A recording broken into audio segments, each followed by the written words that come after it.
alaykum aziz obunachilar. Mana Sergelida joylashgan yangi hayotda uglovoy dom 3 xonadan iborat. Xonadonga kirib boramiz. Yo mana kiraverish. Kiraverish mana zakrytый bo'pti. Yo'g'a mana oshxona. Kiravishdi. Bu yoqda ozgincha ta'mirtalab ishlari bor. Va двухконтурный котел qo'yilgan. Hamma kommunikatsiya o'tgan, kanalizatsiya, svet, suv, gaz hammasi zo'r bo'ldi.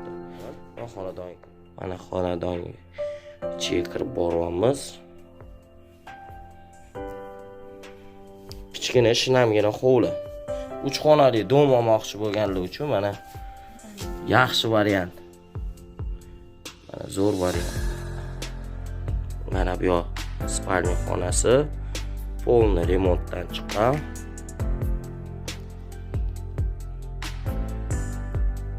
Uch xonali dom hovli xohlovchilar uchun mana domdan ko'ra mana shu uyimiz zo'r. Mana bu yoq ikkinchi xona.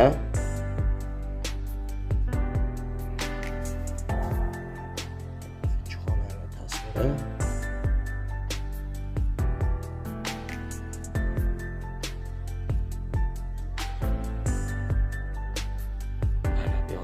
Xona tasviri bu yoq ham mana полный remontdan chiqqan. Uy pishgan g'ishtdan qurilgan.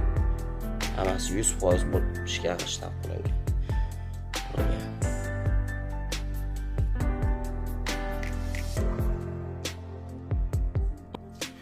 Mana bu yoqda sanuzel joylashgan.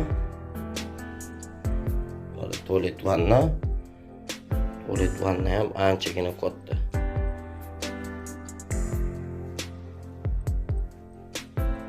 Кафель, потолокlar, пластиковый потолок, ванна, джакузи sifat, bu yoqda отопительный прибор, bu yoqda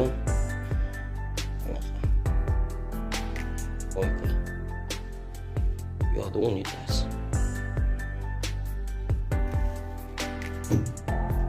Mana bu yoq to'g'ridagi xona endi zal o'zi aslida